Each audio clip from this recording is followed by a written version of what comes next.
Buenas tardes a todos. Soy Ignacio Pla, secretario general de ASNEF. Quiero darles la bienvenida a este ciclo de encuentros digitales que, junto con Aranzadi y la Ley, venimos organizando en los últimos años. En este caso en concreto, estamos en el 8º ciclo de las conferencias que organizamos junto a Aranzadi y la Ley, y a quien quiero agradecer su colaboración en la puesta en marcha de esta iniciativa. Hoy vamos a tratar. Durante este periodo de tiempo hemos venido tratando diversos temas, como ha sido la ciberseguridad, transparencia, los temas de usura, la prescripción en las acciones de restitución, y hoy hemos pensado un tema que creemos que puede ser también de mucho interés para todos ustedes y que es sobre la exoneración del pasivo insatisfecho, una finalidad legítima de la norma frente a abusos en el uso de esta norma. Pues bien, tenemos con nosotros para hablar hoy, en esta próxima hora, sobre este interesante tema, a dos ponentes de excepción, y yo creo que con una gran experiencia en los términos que vamos a hablar hoy sobre la exoneración del pasivo insatisfecho. Por un lado tenemos a doña Verónica Calvo, que es licenciada en Ciencias Empresariales por la Universidad Oberta de Cataluña. Ha trabajado en el sector financiero en Santander Consumer Finance. También actualmente está en Sabadell Consumer Finance como directora de Administración y Gestión de Recuperaciones de Judicial y Concursal, y también ha hecho posgrados sobre sostenibilidad y responsabilidad social. En fin, tiene una larga trayectoria y experiencia en estos temas que vamos a tratar en el día de hoy. Y por otro lado tenemos también con nosotros a don Álvaro Lobato, que es licenciado en Derecho y Económicas por la Universidad Complutense de Madrid. Ha sido socio fundador de Bermúdez Castro Martín y Lobato. También ha trabajado como socio de litigación en el despacho de Lea Piper. Es patrono de FIDE y desde el año 85 ingresó en la carrera judicial. Estuvo en excedencia del 96 al 2022 y actualmente ha vuelto a la carrera judicial como magistrado del Juzgado Mercantil número 2 de Barcelona. A ambos quiero agradecerles su presencia y que compartan con nosotros y con todas las personas que nos siguen en streaming, pues que compartan sus experiencias en este tema tan interesante que vamos a hablar hoy. La exoneración del pasivo satisfecho. Todos conocemos que la ley concursal, a través de la ley de segunda oportunidad, fue modificado y se amplió la cobertura de la insolvencia a las personas jurídicas, perdón, a las personas físicas. También es verdad que la intención por la que se inició fue pues, el tener una posibilidad a aquellas personas físicas que trabajaban en el ámbito profesional de poder tener una segunda oportunidad para rehacer su vida profesional.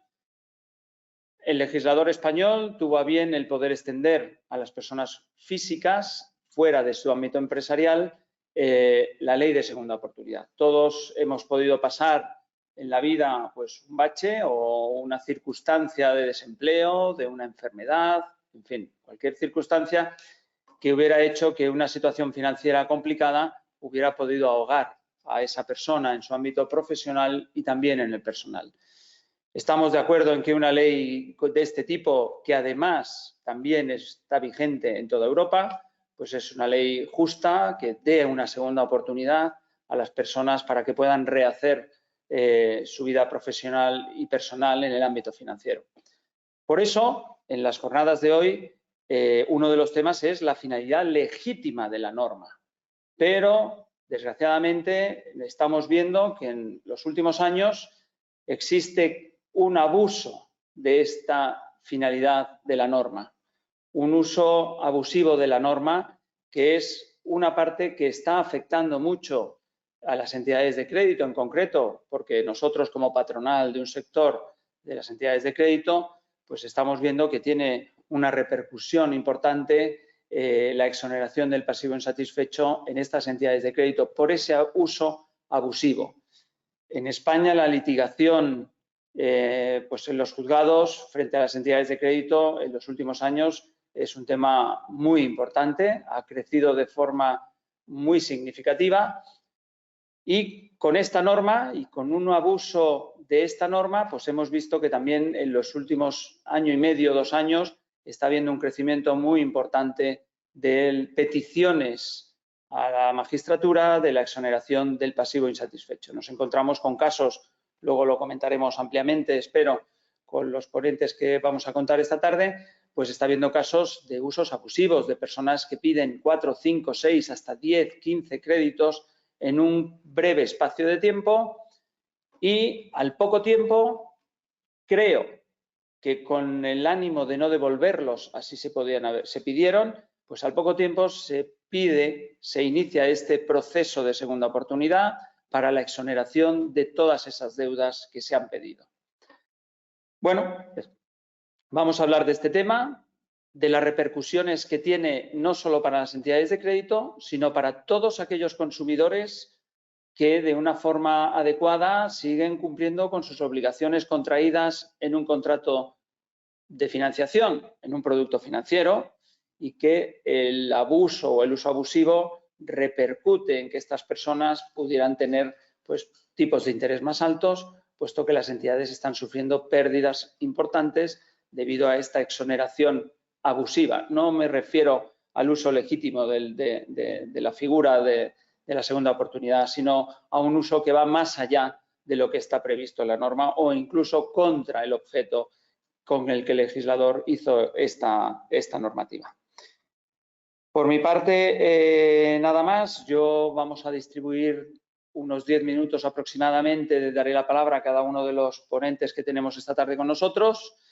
Posteriormente abriremos el debate con todos ustedes. Espero que así sea, porque ese es el objetivo de estas jornadas que organizamos junto a Aranzadi y la Ley, es crear, ustedes no están aquí, pero sí que pueden formular todas aquellas preguntas o observaciones que consideren oportunas, porque nosotros las vamos a ir viendo y vamos, junto con la ayuda de los ponentes, intentaremos ir dando respuesta a sus preguntas u observaciones. Se trata de crear un debate entre ustedes y nosotros donde podamos aportar un granito de arena para, bueno, afrontar este tema de la exoneración del pasivo insatisfecho y cuándo hay un uso legítimo y cuándo no hay ese uso legítimo. Cuando la industria de la litigación, bueno, pues ha visto un nicho de mercado por los ingresos que pueden tener a sus clientes, incluso sea el caso de pedir un último crédito para pagar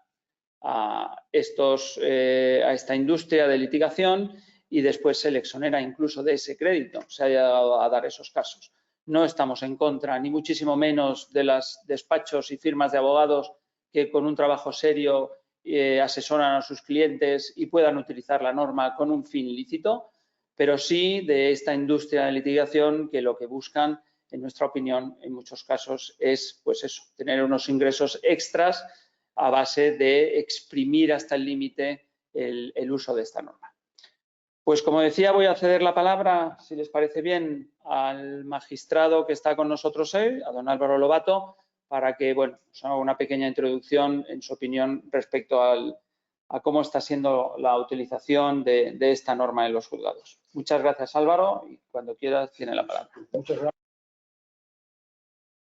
Muchas gracias, Ignacio, también a SNEF, por supuesto, y a Aranzadi por ofrecerme esta oportunidad. Bueno, yo voy a, como ha dicho Ignacio, voy a dar mi opinión, que es una opinión naturalmente subjetiva. Voy a decir 3 o 4 cosas interesantes, o que creo que lo son, para que después ustedes puedan intervenir y debatir. Partimos de la situación actual. Tenemos una inflación, por decirlo así, de concursos sin masa, que es la autopista para la exoneración. Se solicita el concurso sin masa y después se pide inmediatamente la exoneración. En el año 2023 hubo 20.600 concursos en España, de los cuales el 76% fueron sin masa. En el 2024, casi 42.000, de los cuales el 84% también fueron concursos sin masa. Y en el último trimestre del 2024 y 2025 se ha multiplicado esta cifra. Y es interesante observar estos datos. Tenemos que hablar con datos y con la mejor evidencia empírica disponible, porque es muy importante para saber lo que estamos diciendo. Observamos una extraordinaria correlación entre el Producto Interior Bruto, entre el PIB y el número de concursos. Es curioso que el PIB en el año 2023 en España, a diferencia de otros países de nuestro entorno, creció un 2,7%. En el 2024, un 3,2%. Y pese a todo, los concursos se incrementaron.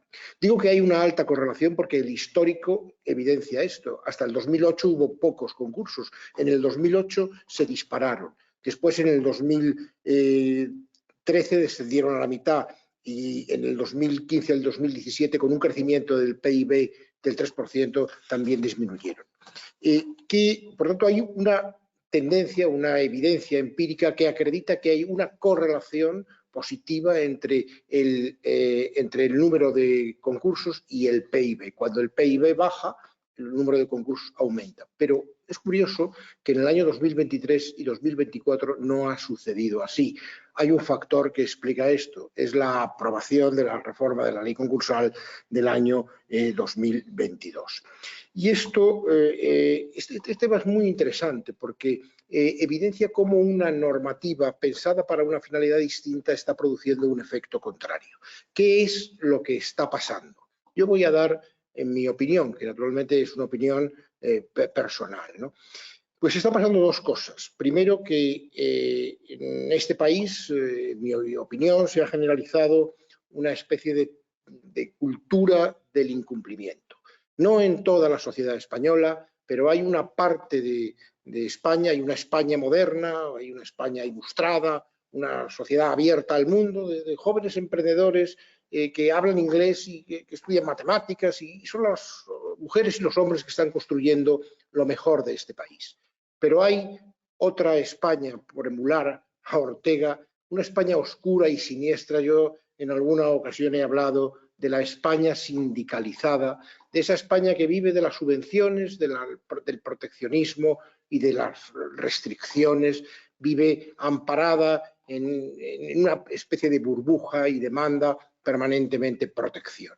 Hay esa cultura del incumplimiento en algunos sectores de la sociedad española que son probablemente minoritarios, pero muy significativos, se ha impuesto. Y luego lo que hay también es y debemos admitirlo, una ausencia de control o un control muy débil.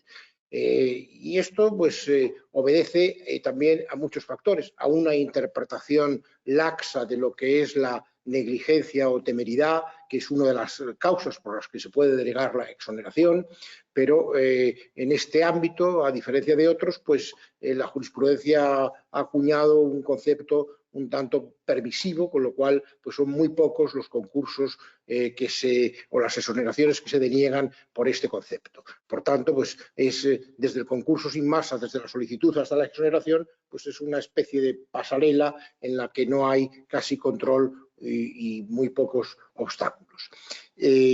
Luego hay otro fenómeno muy característico también de nuestra cultura tradicional, y es la ausencia de una cultura social de evaluación. En este país, a diferencia de los países anglosajones o de otros países también, no hace falta hablar de Estados Unidos, Inglaterra, Australia o Nueva Zelanda, basta el ejemplo, por ejemplo, de Holanda, ¿no?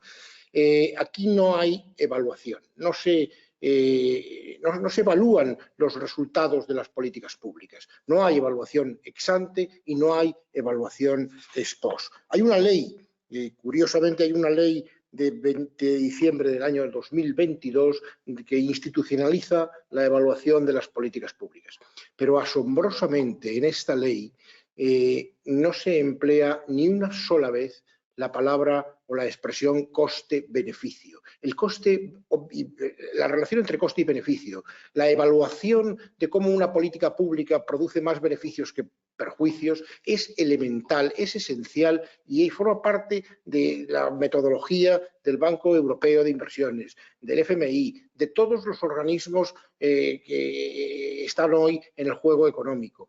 Y en España lo que se hace es crear una agencia de evaluación, una extraordinaria burocracia en la que la expresión esta de coste-beneficio no se utiliza ni una sola vez. La metodología aceptada universalmente no se utiliza una sola vez. Por tanto, en primer lugar, los costes se externalizan, con lo cual quienes toman las decisiones no sufren las consecuencias, y en segundo lugar no se evalúa, no hay evaluación ex ante ni ex post. Yo con esto quería terminar y con la recomendación, todo esto al final se resume, es muy sencillo. Les quiero recomendar dos libros que son, en mi opinión, absolutamente esenciales. Este de Cass Sunstein, La revolución coste-beneficio, que lo pueden ver, es un libro esencial para la evaluación de políticas públicas. Creo que debería formar parte del manual elemental de cualquier administrador público.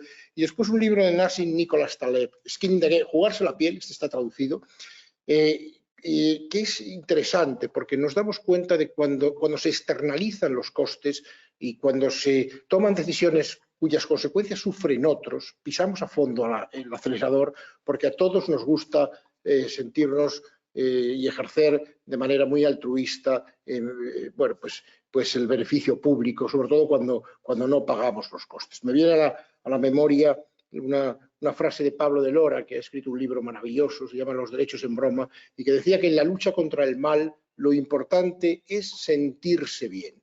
Tendríamos que reflexionar sobre esto porque hay, en esa externalización de costes hay mucho de ello, ¿no? Bueno, supongo que podremos hablar de todo esto a lo largo de la sesión. Mi resumen básicamente es que la institución hace aguas, que es en gran parte un fracaso porque no consigue los objetivos que persigue y que se está utilizando de una manera lamentablemente, en mi opinión, que está empezando a ser generalizada, pues con un carácter casi fraudulento. Muchas gracias, Álvaro, de esta primera punto de vista sobre lo que supone, pues eso, la evaluación de costes-beneficios, de cómo todas las decisiones, además judiciales, siempre tienen unas consecuencias económicas, y más cuando estamos hablando de temas como es este de productos financieros, ¿no? Luego, más adelante, podremos hablar de temas más concretos sobre cómo desde un juzgado se puede ver desde el punto de vista del magistrado que va a entrar en la cuestión, si hay buena fe, si no hay buena fe, qué herramientas puede tener el magistrado a la hora de distinguir, pues eso, quién realmente acude a esta figura con buena fe o quién realmente acude a la figura buscando el subterfugio para no cumplir con sus obligaciones. Y ahora vamos a dar la palabra, si les parece bien, a la otra ponente que tenemos con nosotros, que es Verónica Calvo, que desde el punto de vista de una entidad de crédito donde ella trabaja y dentro del departamento de recuperaciones, pues seguro que tiene una amplia experiencia de cómo está afectando esta ley de segunda oportunidad y este uso legítimo / abusivo que se está haciendo y que estamos pudiendo comprobar, desgraciadamente, que está habiendo en los tribunales. Verónica, muchas gracias por estar con nosotros esta tarde y cuando quieras tienes la palabra. Pues muchísimas gracias, Ignacio, y muchas gracias a todos los que estáis asistiendo. En primer lugar, quiero agradecer a la asociación y a la ley por invitarme a este webinar y a participar de la mano de don Álvaro Lobato, lo cual está siendo todo un honor. Y sobre todo por darme la oportunidad de ponerle voz a lo que está siendo un problema que está impactando tanto a los acreedores como al sistema judicial, como consecuentemente al sistema económico. Y como bien estamos hablando del concurso sin masa y de la ley de segunda oportunidad y esta exoneración del pasivo insatisfecho. Quiero recordar en primer lugar que esta ley nació con un propósito noble, con el propósito de ofrecer una salida digna a aquellas personas que se encontraban en una situación de insolvencia real, ayudándole a cancelar sus deudas y reconstruyendo su vida financiera. No obstante, en este momento y después de la reforma del 22, nos encontramos que la falta de controles rigurosos, de mecanismos eficientes y de recursos suficientes han abierto la puerta a prácticas fraudulentas que están desvirtuando el propósito original por el cual se creó esta ley. Están generando consecuencias negativas ya no solo a los acreedores, sino también al correcto funcionamiento de la justicia y al equilibrio económico, ya que al final todas estas pérdidas las acabaremos pagando consumidores y contribuyentes. Y es que, como suele suceder, lo que para unos es un perjuicio, para otros se convierte en una oportunidad de negocio. Y es aquí donde ciertos despachos y gestores han encontrado en este procedimiento un negocio muy lucrativo, vendiendo este proceso como un producto fácil, rápido y sencillo con el cual sus clientes van a ser exonerados sin tan siquiera tener que cumplir con el propósito de esta norma, que es la buena fe y la responsabilidad. Pero no solo estos despachos o gestores se están aprovechando del sistema, sino todas aquellas personas que utilizan este mecanismo para eludir su responsabilidad, viendo el concurso como una escapatoria para deshacerse de sus obligaciones. Pero hemos de tener presente que este abuso solo es el resultado de la astucia de aquellos deudores y asesores, sino también de un sistema que ha dejado demasiado espacio sin supervisión. Y de aquí que prácticas fraudulentas como son el endeudamiento premeditado, donde los deudores están solicitando préstamos previo a la solicitud del concurso y de manera recurrente en un periodo corto de plazo de tiempo, sin ninguna intención de quererlos abonar porque saben que van a ser exonerados de sus deudas. También con la ocultación de bienes, transfiriendo los activos a familiares y amigos para poder solicitar un concurso sin masa y no tener que poner a disposición del resto de acreedores ese bien. Y con falsedad documental, tratando de aparentar una situación de insolvente mayor a la real. Y es que al final todas estas prácticas acaban pasando desapercibidas en estos procesos express por la ausencia de la figura de un administrador concursal, ya que a diferencia del concurso ordinario, no se realiza un análisis riguroso que permita detectar todas estas malas prácticas. En la actualidad, esta revisión recae sobre el magistrado y la actual carga que hay en los juzgados no permite gestionar adecuadamente los procedimientos y se gestionan con premura.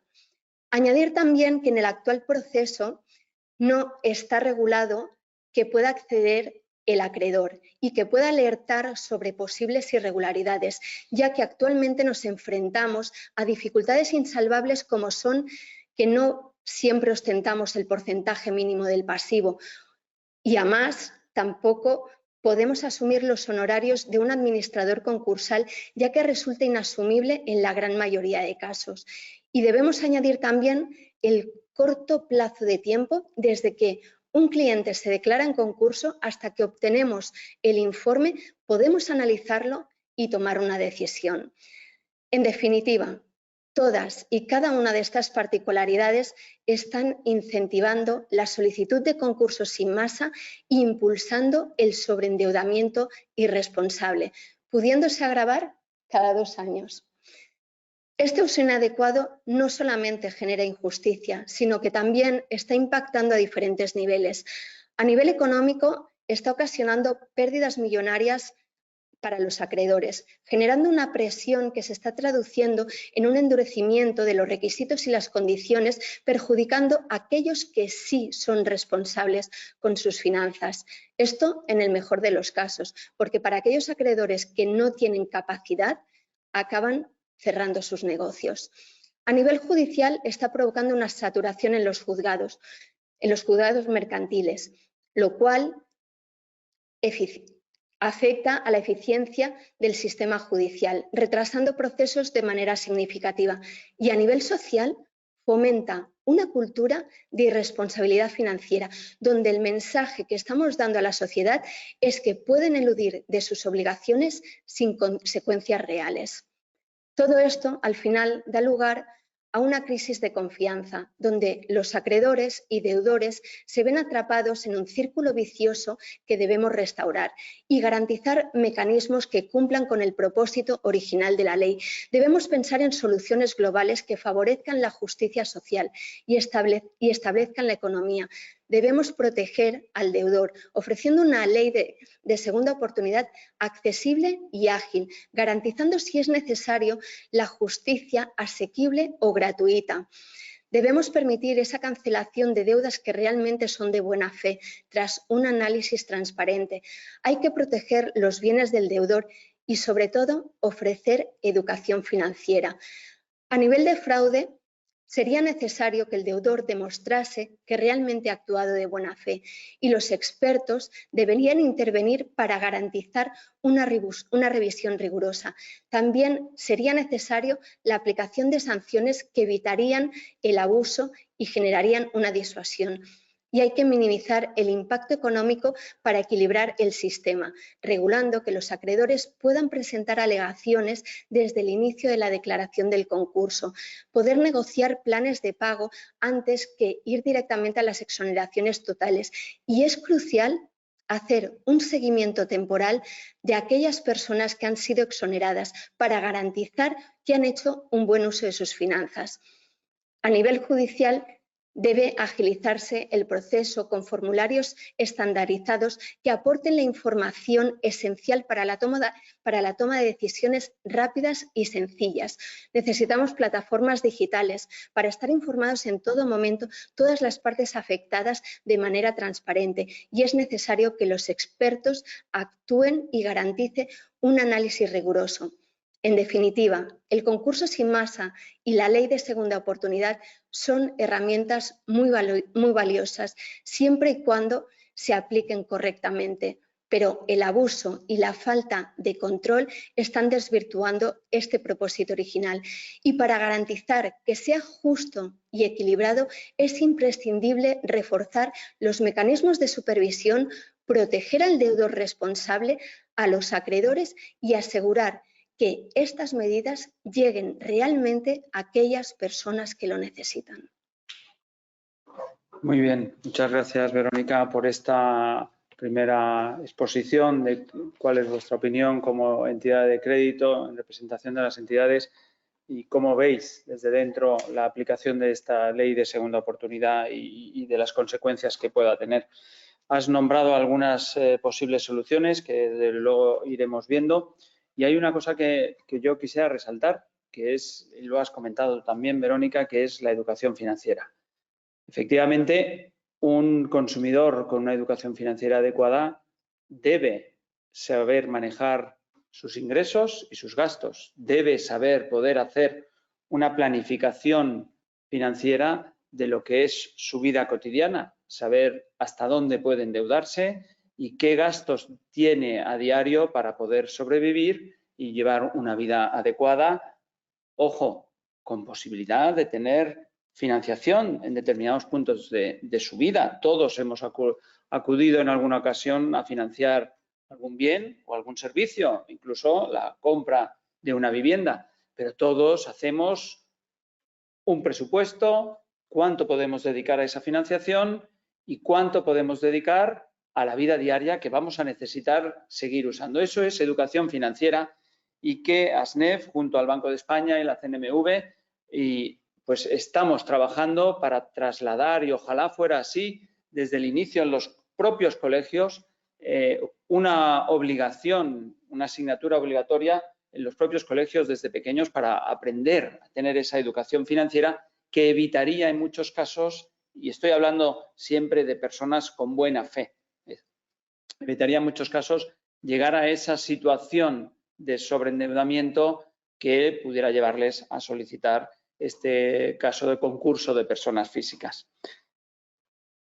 Pero vamos ahora a ir a hablar un poquito del día a día que se encuentran en los juzgados. Y a mí me gustaría preguntarle al magistrado que está con nosotros, a don Álvaro Lobato, ¿qué herramientas tiene un juez, un magistrado, cuando se encuentra ante una petición de exoneración del pasivo insatisfecho para poder distinguir aquellos casos de un uso pues, lícito de esta normativa a un uso ilícito de lo que la norma prevé? ¿Qué herramientas puede tener el juez?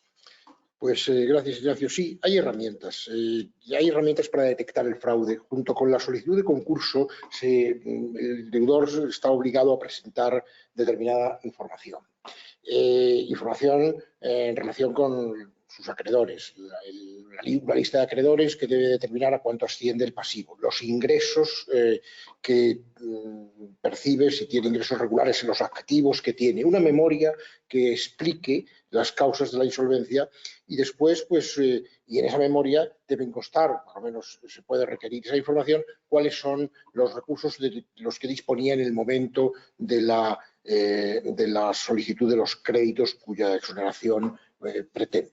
¿Cuál es el problema? Pues el problema, sinceramente, es el escasísimo uso que se hace de esta herramienta. El concepto de negligencia o temeridad, que está en la propia ley como una de las causas en virtud de las cuales se puede denegar la exoneración, tiene en la jurisprudencia, salvo algunas excepciones, un uso o una utilización muy limitada. El concepto de temeridad que hemos acuñado en el ámbito civil o en otros terrenos jurídicos no se aplica en la exoneración. Hay un concepto mucho más laxo, mucho más permisivo y es muy difícil que un concepto de temeridad en la financiera prospere. Yo, de hecho, lo aplico en el juzgado sin mucha fortuna porque muchas de estas resoluciones pues son posteriormente revocadas. Yo no creo que haga falta una especial educación financiera para comprender que cuando se tiene una renta escasa, próxima al salario mínimo interprofesional o algo más, pues un endeudamiento que multiplica por 30 o por 40 ese salario, pues realmente es un endeudamiento temerario. Creo que cualquier ciudadano, pues con un entendimiento medio, llegaría a esa conclusión sin mayores dificultades. Pero no es esa la tendencia que se ha impuesto de momento en la jurisprudencia. El problema básico es un poco lo que te decía antes, ¿no? Es decir, la idea de que se está generalizando una especie de derecho a endeudarse. Yo conozco ya algunas, todos las conocemos, algunas resoluciones judiciales en las que se considera que hay una especie de derecho a endeudarse para subsistir. Es curioso que en los juzgados, yo como en muchos otros juegos mercantiles, cuando se aporta la información, te das cuenta, y la memoria, te das cuenta que muchas veces los gastos del solicitante superan a los ingresos. Es que los gastos superan a los ingresos corrientes. Lo que eso significa es que el endeudamiento es una forma de financiación permanente en su vida. Es decir, que no es una circunstancia excepcional, sino que incluso en la memoria se justifica eso, que decimos que como no tenía recursos tuvo que endeudarse. Yo, y lo pongo en las resoluciones, yo manifiesto mi empatía por estas personas, que actualmente necesitan ayuda, pero la pregunta es, ¿quién debe proporcionar esa ayuda? ¿Tienen que ser los acreedores financieros o el Estado social al que todos contribuimos con muchísimo dinero de nuestros impuestos? Las personas necesitan ayuda, pero no pueden ser los acreedores financieros, entre otras cosas, porque esto lo he explicado 1000 veces, los acreedores financieros no soportan estos costes. Los acreedores financieros se comportan de manera racional, como lo hace el panadero al que le suben el precio de la harina. Desplaza el coste si tiene posibilidad de hacerlo y tienen poder de mercado. ¿Quién soporta esto? Pues quienes carecen de poder de mercado, los proveedores, y, bueno, pues los clientes y luego pues naturalmente los clientes solventes de las entidades financieras. En España tenemos un diferencial de 2 puntos y con algunos países aún más sobre el tipo de interés cuando el coste del dinero es exactamente el mismo porque el Banco Central cobra todos lo mismo. Con lo cual eso obedece a causas endógenas, internas. Y es evidente que esto contribuye, este tipo de prácticas contribuyen a esto. Es decir, yo lo que creo es que tenemos que reflexionar colectivamente sobre esto. Por eso hablaba antes de la cultura social de evaluación. ¿Cómo es posible que esto no se corrija? Pues porque no se evalúa ni antes ni después. La evaluación fundamental es la evaluación ex ante, pero es que aquí no hay ni ex ante ni ex post. Y este tipo de instituciones que son enormemente perniciosas, y tengo que decirlo así, porque se hace un uso abusivo. Es decir, y además los responsables de estos no son las plataformas. Y cuando el mercado, como has dicho antes, cuando el mercado detecta una oportunidad, la aprovecha. El problema es que tenemos que crear estructuras en las que no haya estos incentivos. Si los hay, se aprovecharán. Es decir, yo creo que lo que es urgente, 2 cosas. Y con esto, una reforma. Habría que reformar la ley para limitar el acceso a la segunda oportunidad a iniciativas de carácter empresarial o acontecimientos catastróficos, cisnes negros en la vida de algunas personas que evidentemente, pues como has dicho antes, hay que acudir a la financiación y luego hay que aplicar de manera razonable este concepto, vamos, de manera razonable, de la manera generalizada en que en otros ámbitos del derecho lo aplicamos, el concepto de negligencia o temeridad, desde la medicina a cualquier otra práctica. Es decir, crear aquí un concepto singularísimo porque prácticamente excluye la temeridad. Vamos, no sé, es decir, si alguien gana 1.500 euros y se endeuda en 200.000, yo no sé si eso es temerario o no. El fragmentar los créditos permanentemente para ocultar el nivel de endeudamiento a las entidades financieras, pues es otro síntoma evidente. El no amortizar una sola cuota del préstamo, esto es generalizado, es decir, no estoy hablando de una excepción. Yo pregunto muchas veces cuántas cuotas se han amortizado, ni una. Es que no se amortiza ni una en muchísimos casos. Eso evidencia, pues hombre, que estamos en presencia de un endeudamiento que desde luego no es el colmo de la diligencia, ¿no? Esto es lo que quería decir. Gracias, Álvaro. Quisiera preguntarte una cosa, Verónica. Desde el punto de vista de las entidades de crédito, ¿qué efectos a largo plazo podría tener un uso, como está habiendo actualmente, indebido o abusivo de esta norma? Es decir, ¿qué efectos entre la clientela, una restricción del crédito, un mayor control? Porque sí que hemos de recordar que las entidades de crédito, cuando hacen la evaluación de solvencia de sus clientes, pues tienen ya un indicativo de nuestro propio órgano supervisor que nos indica que, bueno, entre el 30 a 35% de los ingresos es, digamos, el nivel de apalancamiento máximo al que podría llegar una familia para poder continuar con su vida habitual y poder hacer frente a los gastos habituales de esa vida. Pero un uso abusivo, ¿qué posibles efectos podría tener para las entidades de crédito y, por tanto, también para sus clientes? Bueno, al final aquí el uso abusivo del concurso sin masa y el tener que acabar generando demasiadas pérdidas por temas de exoneración, al final lleva a que todas esas pérdidas se acaben traspasando, como bien comentaba Álvaro, pues a cargarlos al consumidor final. En estos momentos las entidades, ya no es a medio o largo plazo, sino ya en este momento, las entidades estamos trabajando en perfiles de clientes que están solicitando los concursos sin masa y las exoneraciones con el objetivo de mejorar nuestros modelos de admisión y así poder reforzar la aprobación de las financiaciones. Pero está claro que por mucho que mejoremos estos perfiles, hay perfiles que pasan desapercibidos y que al final la única manera de compensar será pues incrementando los intereses, restringiendo el crédito a determinados sectores o incluso en productos que estamos viendo que finalmente es donde acaban entrando más financiaciones que son resultado de estas exoneraciones. Al final, pues como en todo, no quedará otra que restringir a los consumidores, restringir productos y tratar de minorar la pérdida para las entidades. Muy bien, muchas gracias. Veo que ya están llegando algunas preguntas que, si les parece bien a los ponentes, podemos ir leyendo y las voy a leer conforme van llegando. Dice, buenas tardes, creo que la clave no está en prevenir el fraude. Yo creo que el 80-90% de los concursos sin masa no son fraudulentos, nos dice la persona que ha escrito, sino en establecer garantías a los acreedores. Básicamente, trámite de audiencia previa, control a posteriori usando incluso averiguación patrimonial judicial y, en última instancia, algún tipo de fondo público indemnizatorio tipo Fogasa para pymes y particulares perjudicados por ese sistema. Yo creo que el magistrado, este último caso, ya ha comentado que podría ser una solución. Pero, ¿cómo ven? Esta pregunta la dirijo a ambos. Estas tres propuestas que nos hacen las personas que nos siguen en streaming. Pues una audiencia previa, primero, ¿existe esta audiencia previa? ¿Es práctica? ¿Es eficiente? Y una cosa que veo, un control a posteriori usando la averiguación patrimonial judicial, porque, como comentaba también Verónica, se dan casos de transferencia de activos previos en fraude de acreedores, ¿no? ¿Hay alguna forma que el magistrado, que todos sabemos que tampoco en el juzgado tiene mucho tiempo para poder hacer estas averiguaciones, pero ¿hay alguna forma de poder poner en marcha estas iniciativas? Sí, te contesto. Bueno, yo también creo que el 90% de los concursos no son fraudulentos. Es decir, que no he dicho eso. Lo que he dicho es que hay un nivel de fraude significativo. Bueno, el trámite de audiencia me parece bien. Quiero decir que creo que los acreedores deberían tener ese trámite institucionalizado sin necesidad de porcentajes. En eso estoy de acuerdo.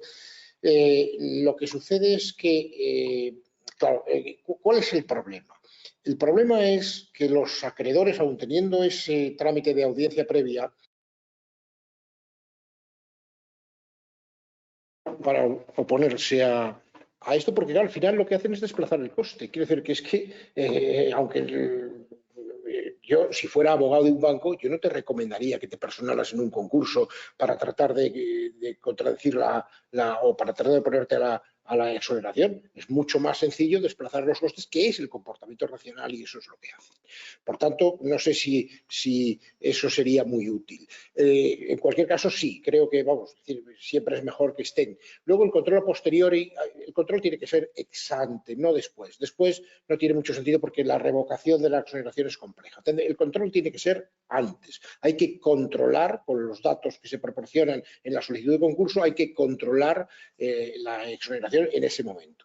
Y luego, en el tipo de fondo público indemnizatorio, bueno, puede ser, pero es que es mucho más sencillo que todo esto. Es decir, la verdad es que un fondo público indemnizatorio FOGASA, eso cuesta mucho dinero. Y cuesta mucho dinero a los contribuyentes. Es decir, no es más sencillo que haya un control riguroso antes, que evite esos desplazamientos que son injustificados y que antes de tener que indemnizar. Es decir, no tienen que ser los particulares los que soporten el coste. Es decir, ya he dicho antes que las personas que se encuentran en una situación de necesidad, pues podrán acudir a los mecanismos tradicionales que el Estado de Bienestar ha arbitrado para esto, y que ya los hay una renta mínima garantizada. Es decir, bueno, pues bien, el problema es la irresponsabilidad en el endeudamiento. Es que, claro, cuando se genera un derecho a endeudarse para subsistir, pues bueno, esto... Es decir, es que no es una cuestión de que tengas una ayuda, es que si el endeudamiento lo contemplamos como una función del gasto, ¿cuál es el límite? Bueno, yo es que quiero vivir con 500.000 euros. El endeudamiento, yo así lo estudié en la Facultad de Economía, es decir, es una función de los ingresos, me endeudo en la medida que puedo devolverlo, ¿no? Por tanto, pues, yo estoy de acuerdo en que efectivamente la presencia de los acreedores siempre es una garantía, pero no sé si es una garantía muy eficiente, teniendo en cuenta que, claro, es lo mismo, y con esto acabo, con lo del crédito responsable, que tanto, bueno, vamos a ver, los primeros que tienen interés en conceder créditos que se devuelvan son los bancos. Lo que pasa es que ¿cuánto me cuesta esto? Tengo que tener un detective detrás de cada acreditado para conocer sus... Es que al final el resultado de responsabilizar, primero se infantiliza a los ciudadanos, y después, además, el resultado es que se restringiría hasta tal punto el crédito que se ahogaría el sistema financiero. Es que hay que saber lo que es un sistema financiero en un país, claro. Esto, es decir, por eso, bueno, de acuerdo con que estén los acreedores, pero no sé hasta qué punto eso es útil. Vamos. Muchas gracias. No sé si quieres añadir algo, Verónica. Sí, a mí me gustaría matizar lo que entendemos por fraudulentos, porque a lo mejor son conceptos diferentes. Lo que entendemos por fraudulentos son aquellos préstamos que se han solicitado en un previo plazo a solicitar un concurso de acreedores, con ninguna intención de quererlos abonar. Y esto sí, no sé si serán un 80% o 90%, pero sí que es cierto que nos estamos encontrando, sobre todo en los últimos años, y además se ha acelerado de manera significativa, donde anteriormente, en 2023, la media que había desde la solicitud del préstamo hasta la declaración del concurso era de más de un año. Y nos empezamos a encontrar que en el último medio año la aceleración desde la solicitud del concurso, desde la solicitud de la financiación a la solicitud del concurso, se ha acelerado y se está reduciendo de 9 a 6 meses, incluso días antes en los que se ha declarado el concurso, el cliente ha solicitado una financiación. Con lo cual, esto es lo que nosotros decimos que es fraude. Por otro lado, para mí sí que sería una garantía el que los acreedores pudiésemos comparecer siempre y cuando no tuviésemos que pagar el peaje del sobrecoste que es el administrador concursal, porque es que se hace inviable asumir los costes de un administrador cuando los créditos por los cuales nos personamos generalmente son de bajo importe, con lo cual es que cuesta más el coste de los honorarios de un administrador que la financiación propia, y realmente aquí no tiene ningún sentido, como decía Álvaro, y también la recomendación sería: no te persones, pásalo a pérdidas. Pero sí que es cierto que es necesario la personación con el objetivo de poder demostrar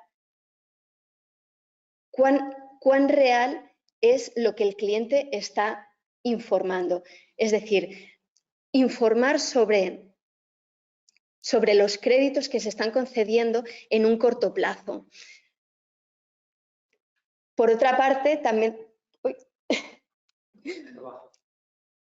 Por otra parte, también comentábamos las averiguaciones. Pues es que al final el juzgado tiene el punto neutro y puede hacer averiguaciones necesarias para poder comprobar si ha habido transmisión de los bienes o cómo son las cuentas del cliente. Es decir, que el juzgado tiene más información y tiene información necesaria para poder dictaminar.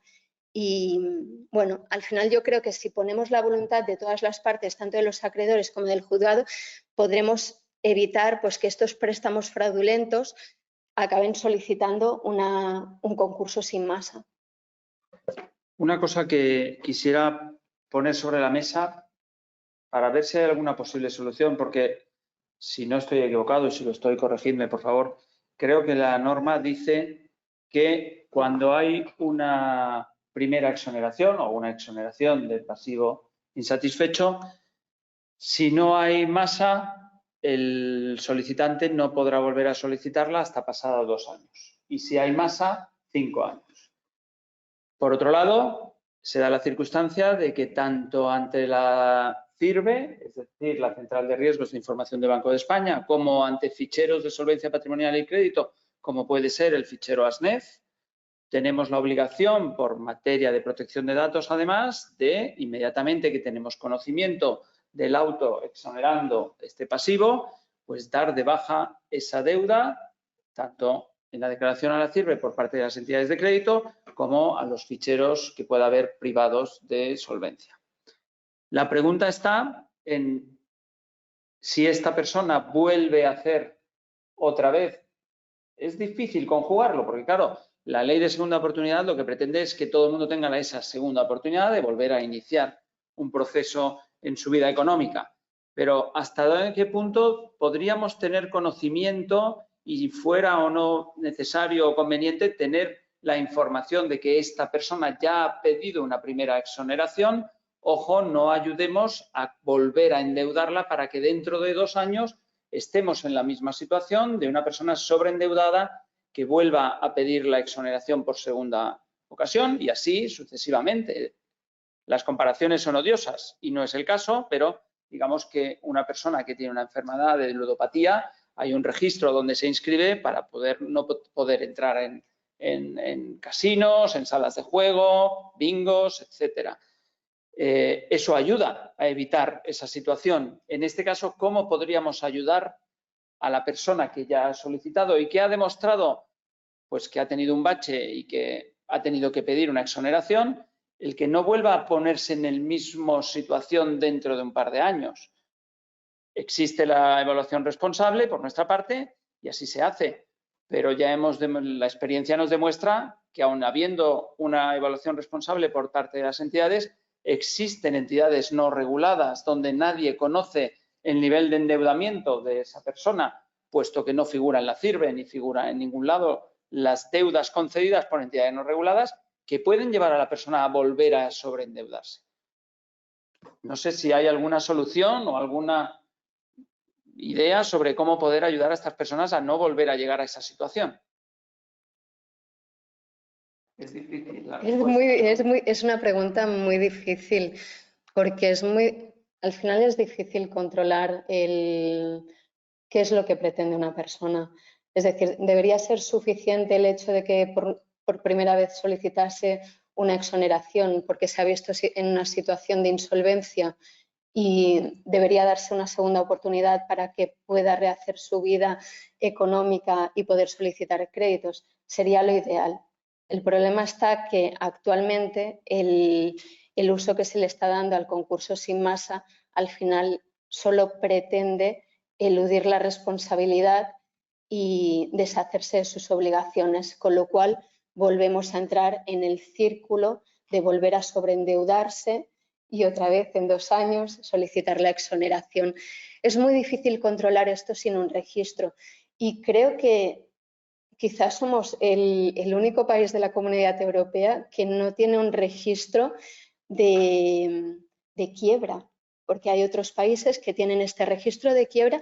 Incluso me consta que en Inglaterra es durante un periodo de 6 años. Durante un periodo de 6 años estás en un registro de quiebra en el cual es conocedor toda entidad bancaria, lo cual te restringe de poder solicitar préstamos.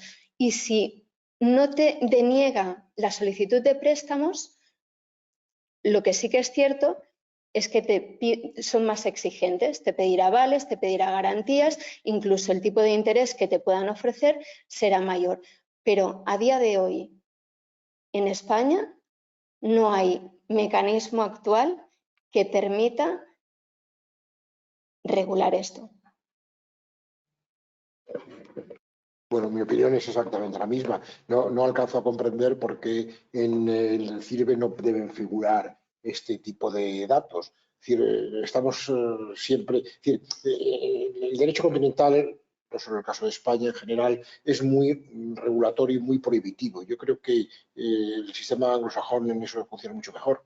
Haga usted lo que quiera y después, si se pasa, le sanciono. A mí me parece que si hay un uso indebido de esa información, el banco tendrá, o la entidad financiera tendrá que responder, pero esa información es absolutamente vital. Y luego, lo de la segunda oportunidad, claro, ahí hay otro tema. Es decir, es que no hay una... O sea, si es que muchos de estos supuestos son endeudamientos sistémicos, no hay una segunda oportunidad. La segunda oportunidad es un modo de hablar, pero en definitiva, quien padece un endeudamiento sistémico en su vida porque los ingresos son siempre inferiores a sus gastos, pues no tiene una segunda oportunidad, se le exonera y al día siguiente de la exoneración está exactamente en la misma situación del día precedente, con lo cual pues es muy probable que si no hay un mecanismo de control, pues esto se vuelva a producir. Muy bien, vamos a ver otra pregunta que nos pasan y es respecto a la exoneración de deudas en vehículos financiados con reserva de dominio inscrita en el registro de bienes muebles y que supone que el deudor deviene en propietario del vehículo y el banco pierde la reserva de dominio y en su caso el banco puede recuperar el vehículo financiado con reserva de dominio en sede concursal. Yo creo que es que esa deuda no se puede exonerar. Quiere decir que es que no es susceptible de exoneración una financiación con reserva de dominio. A mí me parece que en estos casos lo que suele suceder normalmente es que o bien el deudor propone pagar excepcionalmente esa financiación o bien devuelve el vehículo. Pero vamos, quiero decir que me parece ya, no digo que no se alcance ese nivel, Ignacio, pero vamos, exonerar que el banco no cobre, que la reserva de dominio, que es una garantía real, que desaparezca y el deudor se quede con el coche, pues me parece un poco exagerado. Yo esto creo que no es así de momento. Es decir, esa deuda no es susceptible de exoneración, ¿no? Exacto, totalmente de acuerdo con Álvaro y de hecho los préstamos que tienen reserva de dominio se gestionan de otra manera. Es decir, al final la reserva de dominio nos da un privilegio sobre el bien y lo que se requiere al cliente es una de dos, o que devuelva el bien y por tanto la entidad se queda con el vehículo y el resto de la deuda sí que podría llegar a exonerarse una vez que se ha cancelado el bien por el importe de tasación. Ahora, si el cliente quiere quedarse con el vehículo, el crédito tiene reserva, es un bien privilegiado y por tanto queda excluido de la exoneración. Muy bien, pasamos a otra pregunta de la audiencia.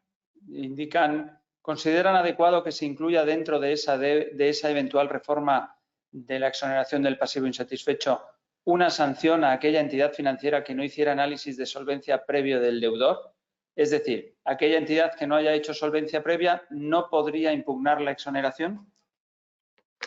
Bueno, te doy mi opinión. En mi criterio, las entidades financieras que incumplen los deberes regulatorios están sometidas ya a la sanción del Banco de España, para empezar, es una sanción administrativa.